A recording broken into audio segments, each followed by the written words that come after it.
Oto, co jesteście w stanie dostać za 1000 zł w Wietnamie. W Wietnamie jestem drugi raz w życiu, pierwszy był w 2011 roku, więc wiele od tego czasu się zmieniło, ale jedna rzecz pozostała niezmienna. Nadal uważam go za najtańszy kraj świata. Sam pochodzę z Warszawy, więc miasta, które jest dość drogie jak na Europę Środkowo-Wschodnią, więc niejednokrotnie zdarzało mi się wyjść w weekend na miasto, gdzie 1000 zł pękało od tak.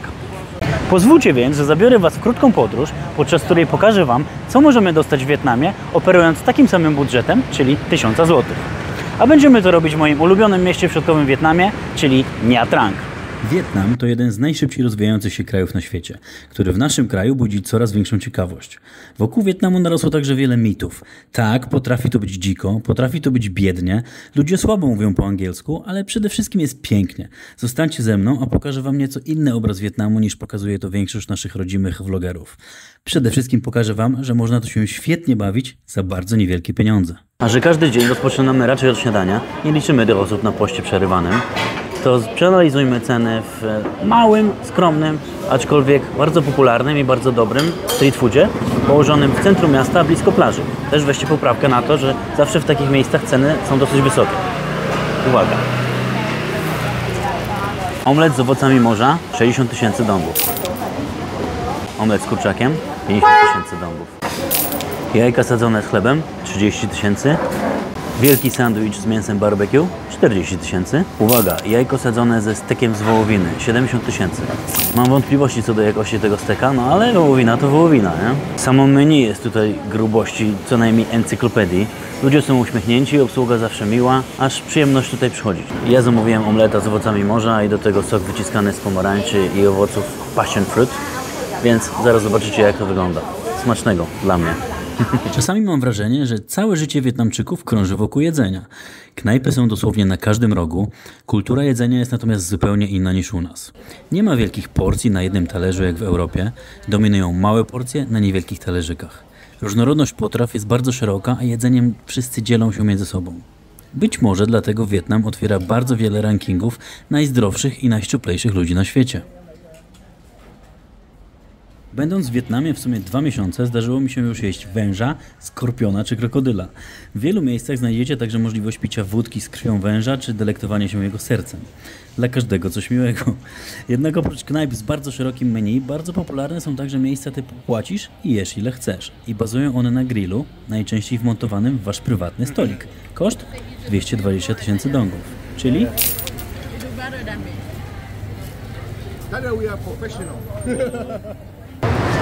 Jest jedna kategoria wydatków, która jest kluczowa w kontekście jakiegokolwiek podróżowania. Niezależnie od tego, czy wyjeżdżasz na 3 dni, czy na 3 miesiące, poza biletem lotniczym, bardzo część budżetu, hello, bardzo dużą część budżetu stanowią wydatki na zakwaterowanie. Hotele, apartamenty, kwatery, hostele, niezależnie gdzie się zatrzymujesz, zawsze to pochłania bardzo dużą część budżetu. Ale nie w Wietnamie. Wietnam należy do najtańszych krajów Azji pod kątem cen zakwaterowania. Ja zatrzymałem się w budynku, który jest za mną. Wygląda tak imponująco, 40 pięter. Jest jednym z bardziej luksusowych apartamentowców w miejscu. A jaki ma standard i co oferuje i za jaką cenę? Zobaczcie sami.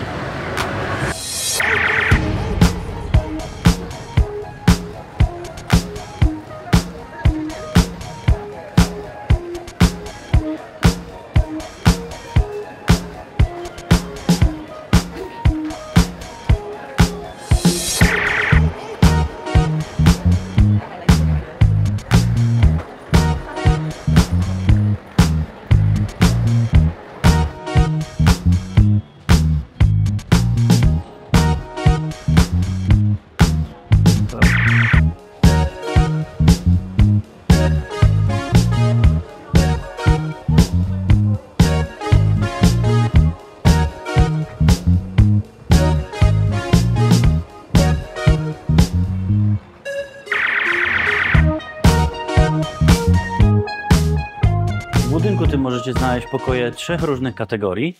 Każda z nich jeszcze dzieli się na widok na miasto i widok na morze. Ceny zaczynają się, uwaga, od $20 za dobę, za krótki termin, nawet przez takie duże portale jak Booking.com.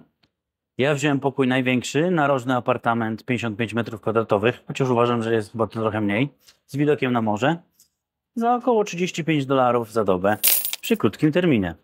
i zobaczcie, co można dostać za tą cenę. A więc zapraszam do środka. Bardzo przestronny apartament. Nie jest klaustrofobicznie jak w niektórych hotelach. Najlepszy oczywiście jest widok, ale widok zaraz. Jako że jest to apart hotel, to ma też kuchenkę. Można tutaj odgrzewać posiłki. Jest tutaj płyta indukcyjna. Można by nawet pewnie usmażyć jajecznicę. Ja się ograniczam do szybkich posiłków w proszku. Jak widzicie, białko jest, shaker, owoce. Przechodzimy do łazienki. Też jest bardzo przestronna. Jest prysznic. Jest wanna. I to, co jest w pozycji zalet tego pokoju we wszelkich portalach rezerwacyjnych, to wanna z widokiem na morze. Zobaczcie, jaki tu jest widok. Sztos. Oczywiście, jak ma się gości, to można to zasłonić roletami.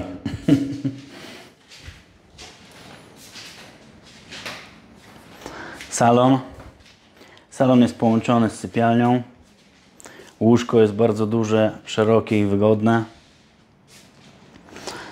Tutaj mam swoje miejsce do pracy. Jeżeli nie pracuję na plaży albo w knajpie, pracuję z takim widokiem. Zobaczcie. Morze w pełnej krasie.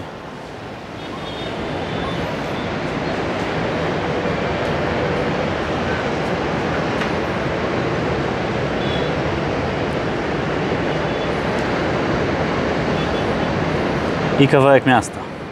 Jesteśmy na 32 piętrze.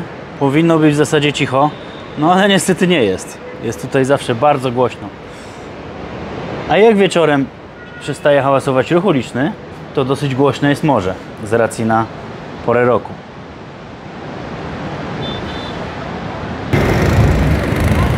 No i teraz uwaga, w ramach przerwnika coś, co uważam w Wietnamie za najbardziej niebezpieczną rzecz pod kątem myślenia o bezpieczeństwie w kategoriach Europejczyka, czyli przechodzenie przez ulicę. Wietnam uważam pod tym kątem za najbardziej niebezpieczny kraj w całej Azji Południowo-Wschodniej. Ja byłem w większości nich i przechodzenie przez ulicę jest absolutnie sportem ekstremalnym. Pieszy w Wietnamie jest ostatni w łańcuchu pokarmowym. Nigdy nie ma pierwszeństwa, a pierwszeństwo ma większy. Pieszy jest nikim. Trzeba dbać o to, aby po prostu wszyscy Cię omijali. Inaczej, jeżeli będziesz czekał, aż Cię przepuszczą, nigdy nie przejdziesz. Uwaga, będziemy przechodzić przez bardzo zatłoczone skrzyżowanie. Patrzcie sami. Nie ma tutaj czegoś takiego. Nie ma tutaj czegoś takiego jak światła czy nie światła. Po prostu trzeba swoje wymusić.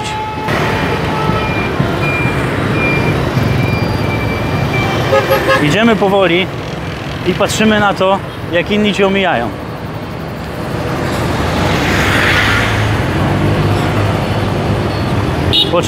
Po czym stajemy na środku ulicy i patrzymy w drugą stronę.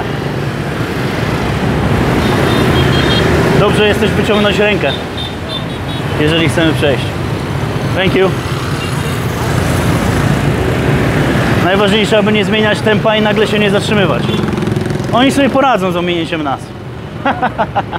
Tak to właśnie wygląda. Przez takie to skrzyżowanie. Wcale nie takie duże. Wcale nie takim dużym mieście. I uwierzcie mi, w wielkich miastach typu Hanoi czy Saigon wygląda to zgoła inaczej. Jeszcze bardziej przerąbanie. Analizując ceny w danym kraju, zawsze trzeba też zwrócić uwagę na ceny usług dla ludności. Takie jak kosmetyczka, barber czy fryzjer. Z fryzjera czy kosmetyczki raczej nie korzystam, ale z barbera owszem. A jak jedzie się gdzieś na dłużej, zdecydowanie trzeba raz na jakiś czas pójść do goli brody i się ogarnąć. Brodę ogarnąłem sam. Zobaczymy, co zrobią z górą. W chwili obecnej wyglądam tak. Zrobimy porównanie. Znalazłem najlepszego i najdroższego barbera w mieście. Komentarze na Google ma ocenę 5.0. Wszyscy chwalą. Jest podobno 2 razy droższy niż wszystkie okoliczne zakłady barberskie w okolicy. Więc sprawdźmy, czy jest coś w tym, że jest 2 razy droższy i ile to będzie kosztować. No dobra, jestem już po wszystkim. Efekt można ocenić we własnej gestii. Na początku wyglądało to troszeczkę jak jakaś pralnia pieniędzy jakuzy, ponieważ przed samym wejściem siedziało kilku wytatuowanych gości od stóp do głów. Wszyscy barberzy tak tam wyglądają, prawie wszyscy. nawet dziewczyna. Chyba ten najstarszy stażem jest najbardziej wytatuowany, a ci młodzi troszeczkę mniej. Ok, ale sama usługa? Prawie godzinę czasu, dbałość o każdy szczegół, czyli usługa na najwyższym poziomie. Pomimo tego, że do przystrzyżenia były w zasadzie tylko same boki. I cena, uwaga, jeden z, najdroższy chyba barber w mieście, 150 000 dongów. O, prawie mnie ktoś przyjechał. To nie jest chyba dobry pomysł nagrywanie przez przychodzenie w Wietnamie, przy przychodzeniu przez ulicę. No, więc idziemy dalej wydawać hajs.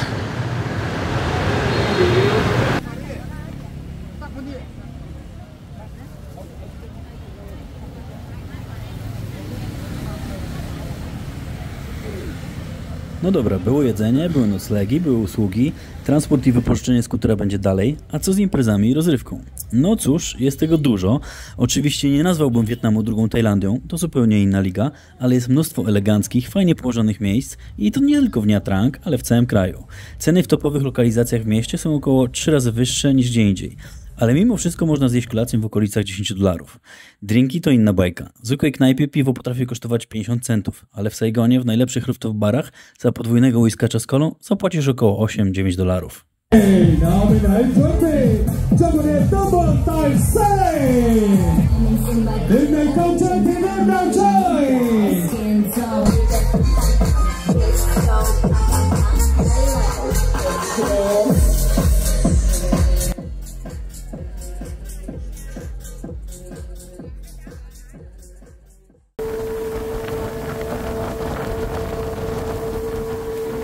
Nie ma nic lepszego następnego dnia po imprezie niż świeże powietrze i woda.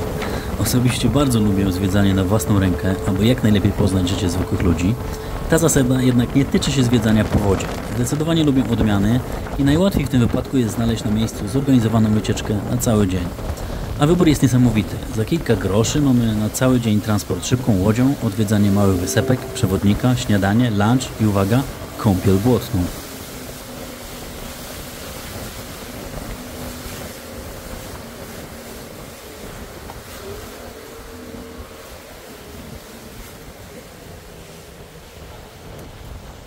The fishing village. Yeah. So we will go to the floating house. Yeah. Take a look to the seafood in 5 to 10 minutes, and after that we go to the island and we have lunch on the island. Yeah. Okay. If you want to try more seafood, you can order in here. Yeah. Właśnie jesteśmy w pływającej wiosce i tak naprawdę można sobie wybrać tutaj do jedzenia wszystko, co wam przyjdzie do głowy, co żyje w morzu. W Wietnamie możecie zjeść wszystko. I krokodyla, i ośmiornicę. Ośmiorniczki to nawet nasi posłowie słynnie jedzą.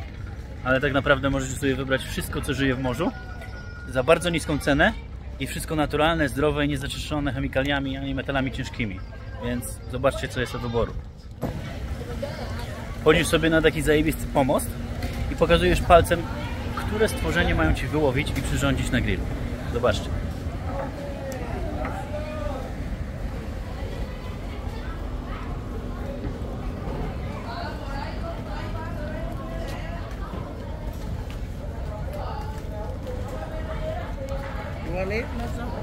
Thank you.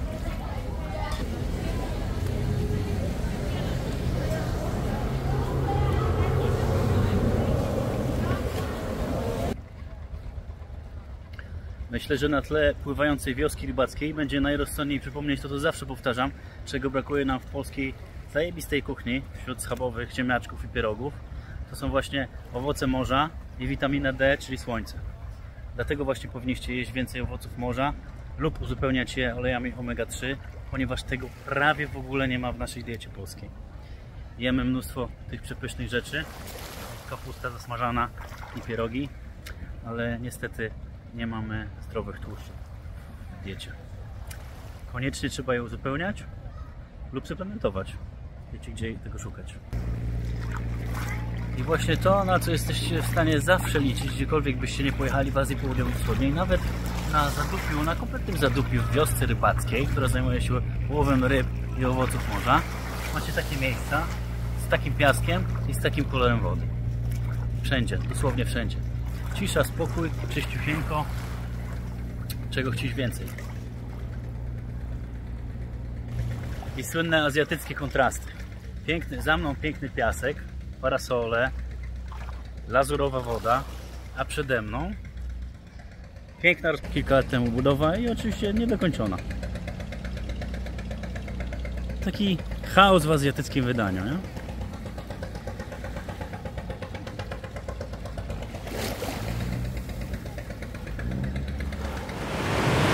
Nieodzownym elementem podróżowania po Wietnamie, niezależnie czy przyjechaliście tutaj na kilka dni ze swoim budżetem, czy na kilka miesięcy, jest wynajęcie skutera.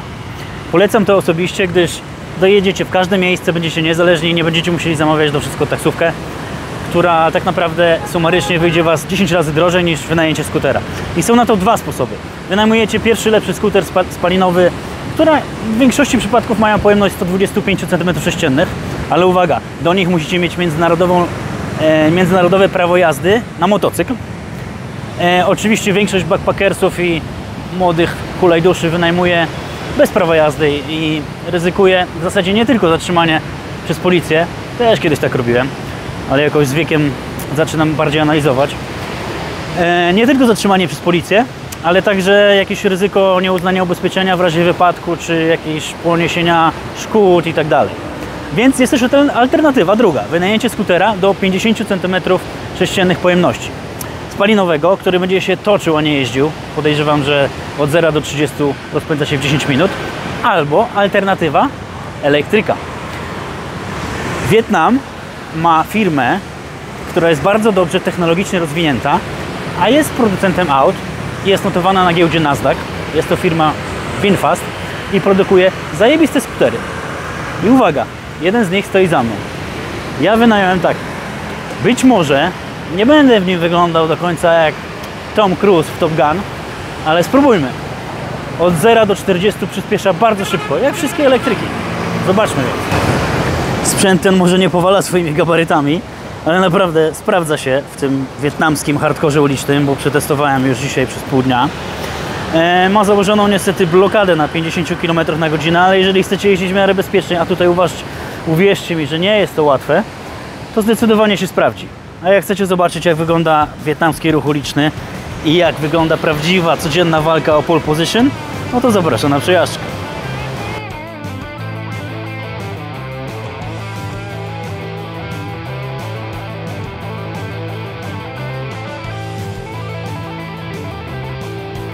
Kontynuujemy wydawanie naszego budżetu w Wietnamie, a w międzyczasie możemy się relaksować w jednym z 1000 miejsc takich jak to. Najczęściej przy kawie, w czym Wietnamczycy są akurat mistrzami. Największym hitem jest kawa z dodatkiem jajka. Uwaga, tak, jajka. I uważam, że osobiście w wydaniu mrożonym jest to najlepsza kawa, jaką piłem w życiu. A obecnie mogę Wam zaproponować łyczek tradycyjnej europejskiej americano. Za jaką cenę? Zobaczcie sami. A w wolnych chwilach od wydawania budżetu polecam relaksowanie się na pięknej plaży, która ciągnie się kilometrami przez całe miasto Nha Trang. Jest bardzo tania, oleżak kosztuje 80 000 dongów, kokos 40 000 dongów. Nie ma na niej parawanów, o dziwo, chociaż i tak wieje czasami. To co w przypadku Wietnamu jest dużym plusem, ponieważ słońce potrafi dać w kość. Jeżeli wychodzi zza chmur i poleżymy na nim zbyt długo, to nasze białe lica zdecydowanie zrobią się purpurowe. Tak jak w moim przypadku wczoraj po zaledwie półgodzinnej ekspozycji na słońcu. Tak, trzeba bardzo uważać, gdyż nie jesteśmy w Suwałkach, ale blisko równika.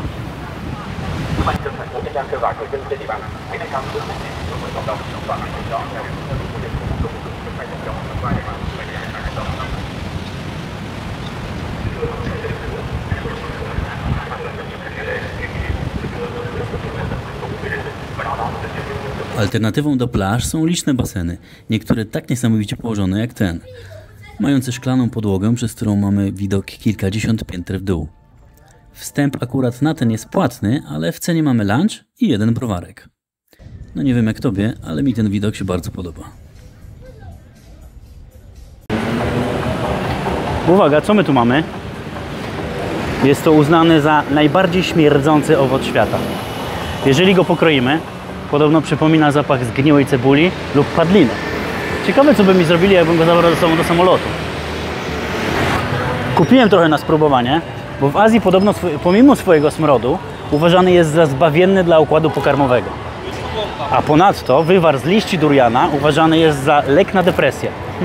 No w sumie jak przezwyciężysz taki smród, to w sumie co innego mogłoby Cię pokonać. Coś w tym jest, szacun.